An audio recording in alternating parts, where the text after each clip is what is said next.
నా వైపు finger point చేయొద్దు, నేను డిజర్వ్ చేసింది నాకు దొరకాలి అనే అప్పుడు నేను ఒక్కడనే నా డిఫెన్స్. సో ఓవర్ ప్రొటెక్టివ్నెస్లో కొంచెం ఆ అగ్రెషన్ ఉంటుంది. నెమ్మదిగా what will soften a man is love.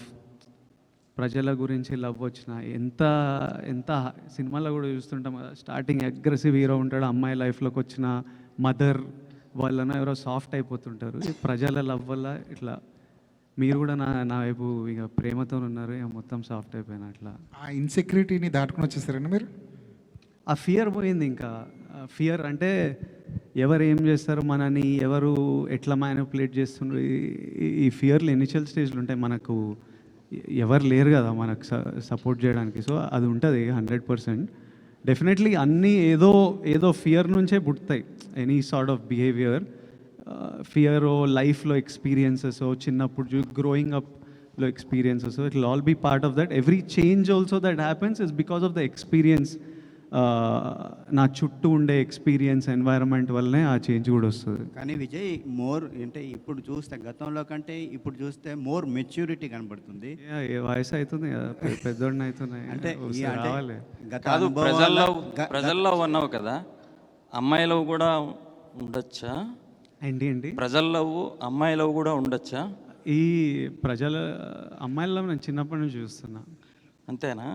College అప్పటి నుంచి గట్టిగా చూస్తున్నా. విజయ్, ఈ మెచ్యూరిటీకి గత అనుభవాలు కారణమా, లేకపోతే ఈ క్యారెక్టర్ వల్ల ఏమన్నా చేంజ్ ఓవర్ వచ్చిందా? సారీ, మళ్ళీ సినిమాలో క్యారెక్టర్ వల్ల ఏమైనా చేంజ్, మెచ్యూరిటీ ఏమన్నా వచ్చిందా, లేకపోతే గత అనుభవాలను దృష్టిలో పెట్టుకొని ఏమన్నా? లైఫ్ నేర్పిస్తుంది అన్ని. మొన్న హాలీవుడ్ రిపోర్టర్కి ఇంటర్వ్యూ ఇచ్చారు కదా, నెపోటిజం అని, దానిపైన ఏంటి అంటే మీ ఒపీనియన్ ఏంటి అసలు దానిపైన? నేనేం చెప్పినా ఒకసారి చెప్తారా? నాకు గుర్తులేదు. అంటే ఏదన్నా డిసిషన్ తీసుకోవాలంటే వాళ్ళకి ఫాదరు లేకపోతే దాని వెనకాల ఎవరన్నా ఒకరు ఉండి దాన్ని, ఇది ఒక 6 నెలలు దాన్ని ఒక స్టోరీ ఎవరైనా చేయాలంటే దాన్ని రీక్రియేట్ రాయటం, ఇదంతా చేయడానికి దానికి ఎవరో ఒకరు సపోర్ట్ ఉండాలి. లేకపోతే దాన్ని నేను ఎవరో ఒకరు బ్యాక్గ్రౌండ్ ఉంటుంటారు, నాది అట్లా కాదు, నాకు నేనే చేసుకోవాలి, నా వెనకాల ఎవరు లేరు అని. కాకపోతే సోషల్ మీడియాలో ఇది నెపోటిజం, దీనిపైన ఇలానే వచ్చింది మొత్తం కూడా. ఇప్పుడు మీరు మీ ఫాదర్ జర్నలిస్టా ఆర్ మీరే ఫస్టా? నేనే ఫస్ట్. ఇప్పుడు నాకు కొడుకు వచ్చి వాడు యాక్టర్ అవుదాం అనుకున్నప్పుడు వానికి నా ఎక్స్పీరియన్స్ అంతా వానికి వస్తుంది. అది వాని అదృష్టం, వాని తప్పు కాదు. వానికి నేను సినిమా ప్రమోట్ ఎట్లా చేయాలో, స్క్రిప్ట్లు ఎట్లుండాలో, ఎలాంటి టెక్నీషియన్లు ఉండాలో, ఎవరు మంచోలో, ఇవన్నీ నా లైఫ్లో నేను నేర్చుకొని ఆ జర్నీ వల్ల నాకు ఎక్స్పీరియన్స్ వస్తుంది. అది నా చుట్టూ ఉన్న వాళ్ళకి, నా కొడుకు వాడు యాక్టర్ అయితే వానికి పనికి వస్తుంది. అది వాని అదృష్టం. ఆ అదృష్టం నాకు లేకుండే. So what I'm saying was that I had to figure, నేను నేర్చుకోవాల్సి వచ్చేది అన్నీ. ఒక తప్పులు చేసుకుంటూ ఎక్స్పీరియన్స్ అవుతూ, ఓ ఇట్లా చేయవచ్చా, ఓ ఇట్లా చేయాలా అని చూసుకుంటూ నేర్చుకోవాలి. అది ఏ ఫీల్డ్ అయినా, నేను యాక్టర్ల గురించి కాదు, లైఫ్ ప్రపంచంలో డాక్టర్ కొడుకులు వాళ్ళకి ఎగ్జాక్ట్లీ ఏ స్ట్రీమ్ తీసుకోవాలి, ఎవరి దగ్గర వెళ్ళాలి, ఏ హాస్పిటల్లో ఎక్కడ సీట్ దొరుకుతుంది, ఏ కోర్స్ చూస్ చేయాలి, అన్నీ తెలుస్తాయి. ఎడ్యుకేటెడ్ పేరెంట్స్ ఉంటే అదొక వాళ్ళకు. ఇప్పుడు జర్నలిస్ట్, మీ కిడ్స్ జర్నలిస్ట్ అవ్వాలంటే ఎగ్జాక్ట్లీ మీరు గైడెన్స్ ఇవ్వగలుగుతారు. అది నేను చెప్పింది. ఆనంద్కి ఇస్తున్నారా? ఆనంద్కి వాడు నన్ను చూసి వానికి అర్థమైపోతుంటుంది కదా. And he's definitely has the benefit of being the brother of being my brother. So 100% he has the benefit of that. Vijay గారు, యాక్చువల్గా మీరు ఆనంద్ ప్రస్తావన తెచ్చారు కాబట్టి, ఇది ఇద్దరు బ్రదర్ స్టోరీ కదా. సో ఆనంద్ని ఎందుకు కన్సిడర్ చేయలేదు క్యారెక్టర్? మా అన్న రోల్ అది. సత్య ప్లే చేసేది అన్న. ఆనంద్ చిన్నోడైపోతాడు. తర్వాత ఇలాంటి ఈ రోల్కి ఆనంద్ కరెక్ట్ కాదు. మా అన్న రోల్కి సత్య గారే పర్ఫెక్ట్. సో సత్య అని పెట్టుకున్నాను. విజయ్ గారు, ఈ సినిమా విషయంలో మీ బ్రదర్ అండ్ ఇద్దరు బ్రదర్స్ స్టోరీ కదా ఇది, మీ బ్రదర్స్ ఏమైనా కనిపించిందా మీకు? ఏమైనా గుర్తొచ్చినా ఏమన్నా అట్లాంటి ఏమన్నా ఆ సీన్ చేసేటప్పుడు కానీ ఏమన్నా బాండింగ్ ఏమైనా కనిపించిందా? 100% ఒక యాక్టర్లా మనం ఓ సీన్ చేసేటప్పుడు ఆ ఎమోషన్ని ఎక్కడి నుంచో ట్యాప్ చేయాలి. ఇప్పుడు యాంగర్ ఉన్నా, బాధ అయినా, డిఫరెంట్ యాక్టర్స్ డిఫరెంట్ ప్రాసెస్ ఉంటుంది.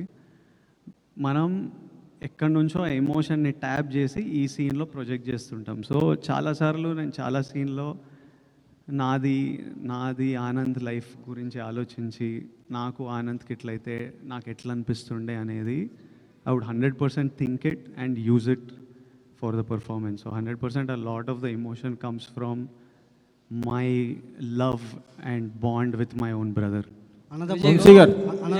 అన్నదమ్ముల్లో ఒక అన్న అంటే కొంచెం అగ్రెసివ్గా ఉంటారు, కొంచెం ఎంతైనా కొంచెం డామినేషన్ ఉంటుంది. అది మీకు ఈ సీన్లో ఏమన్నా చేసేటప్పుడు ఇలా చేస్తున్నారు అనిపించిందా? ఇది అన్న అంటే డామినేషన్ ఉంటుందా? కొంచెం ఉంటుంది కదా. యాక్చువల్లీ తమ్ముళ్ళు చేస్తారు డామినేషన్ ఇంట్లో. అమ్మ నాన్న ఎప్పుడు తమ్ముళ్ళకి సపోర్ట్ చేస్తారు. అరే చిన్నోడు రావాడిని గుట్టకు రావాడు ఇట్లా చేయకరా, పెద్దోడికే పడుతుంటాయి ఎప్పుడు. మీకు అలానే పడ్డా? 100% నాకు అట్లనే అయింది నా లైఫ్లో. నేను 3rd క్లాస్కే నన్ను పెద్దోడిని చేసేసింది. విజయ్ గారు, అంటే ఇందాక అంటే చాలామంది మీకు ఒక మంచి హిట్ రావాలని చాలామంది కోరుకుంటున్నారు, మీరు కూడా అదే ఆశిస్తున్నారు. అయితే గతంలో మీరు చేసినటువంటి సినిమాలు జయాపజయాలు పక్కన పెడితే చాలామంది మీ యాక్టింగ్ కావచ్చు, మీ సినిమాల్ని, మీ పర్ఫార్మెన్స్ని ఎవరు నిందించలే. కాకపోతే ఆ సినిమా డైరెక్టర్నో ఆ సినిమా ఫలితాన్ని చూసి చాలామంది డైరెక్టర్ని నిందించిన సందర్భాలు కూడా ఉన్నాయి. ఈ సినిమాలో పూర్తిగా మీరు ఒక డైరెక్టర్ గౌతమ్ కింగ్డమ్ అనేది పక్కాగా చెప్తున్నారు. సో అంటే ఈ పర్ఫార్మెన్స్ మీ దగ్గర నుంచి తీసుకున్న డైరెక్టరు ఒక మీకు హిట్ ఇవ్వడానికి ఎంత కృషి చేశాడో మీ ట్రైలర్లు ఇవన్నీ కనబడుతుంది. సో ఆ గతంలో డైరెక్టర్లు నిందించినటువంటి ఆడియన్స్ ఈ సినిమా విషయంలో ఈ డైరెక్టర్ని ఎంత మెచ్చుకుంటారు? ప్రతి సినిమా డైరెక్టర్ నుంచే వస్తుందండి. మనమంతా పార్ట్ ప్లే చేస్తాం. కథ అయిన తర్వాత మన దగ్గర వస్తారు. కథ చేసే జర్నీలో కొంచెం ఉంటాం, ఆ తర్వాత సెట్లలో ఉంటాం. ఐడియా వచ్చినప్పటి నుంచి రేపు రిలీజ్ అయ్యేంత వరకు డైరెక్టర్ ఒక్కడే. అందరు ఎడిటర్లు మధ్యలో వచ్చి పోతారు, మ్యూజిక్ డైరెక్టర్లు మ్యూజిక్ టైంకి వస్తారు, సినిమాటోగ్రఫర్ షూటింగ్ టైంకి వచ్చి వెళ్ళిపోతారు. సో మనం అంతా ఒక పార్టే ప్లే చేస్తాం. సో ఏ సినిమాకి క్రెడిట్ వచ్చినా, అర్జున్ రెడ్డికి క్రెడిట్ వస్తే అది సందీప్ వంగాది, గీతా గోవిందంకి క్రెడిట్ వస్తే అది బుజ్జి గారిది, కింగ్డమ్కి క్రెడిట్ వస్తే 100% గౌతమ్ది. But it's not just Gowtham Tinnanuri's Kingdom. He's the కర్త, he's the captain of the ship. కానీ without Anirudh, without Naveen Nooli, without Girish Gangadharan and Jomon, వీళ్ళందరూ, మా ప్రొడక్షన్ డిజైనర్ అవినాష్, లైక్ వీళ్ళందరూ కింగ్డమ్ ఇది. వీళ్ళంతా ఎంతో కాంట్రిబ్యూట్ చేస్తే ఈరోజు ఈ ప్రేమ మనమందరం చూస్తున్నాం. ఈ మేకోవర్ గురించి చెప్పండి. అంటే మీరు డిఫరెంట్ లుక్లో కనబడుతున్నారు. సో ఒక కానిస్టేబుల్గా, ఒక అండర్ కవర్ కాఫ్గా, సో గుండు చేయించుకుని ఒక గెటప్లో. సో దానికోసం ఎలా కష్టపడ్డారు? శ్రీలంక సో బ్యాక్డ్రాప్లో దానికోసం ఎంత శ్రమించాల్సి వచ్చింది?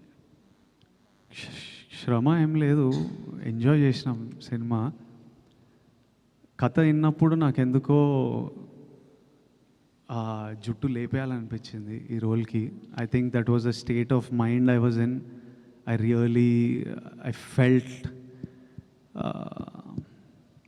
I felt it strongly. So గౌతమ్ని అడిగా, గౌతమ్ ఐ షూర్ అన్నాడు. కొన్ని ఫోటోలు పంపించిన. Okay Vijay, if you're sure చేద్దాము, ఐ ఆల్సో లైక్ ఇట్ అన్నాడు. ఒకరోజు first this a different look, ఒక పోలీస్ ఆఫీసర్ లుక్ ఉంటుంది, అదంతా ఫినిష్ చేసి తర్వాత చిన్న టైం వాడి ట్రైనింగ్, ఈ పీరియడ్, ఒక బియర్డ్ గ్రోత్ ఉంటుంది. ఆ తర్వాత అండర్ కవర్ వెళ్ళినప్పుడు ఈ లుక్. సో ఒకరోజు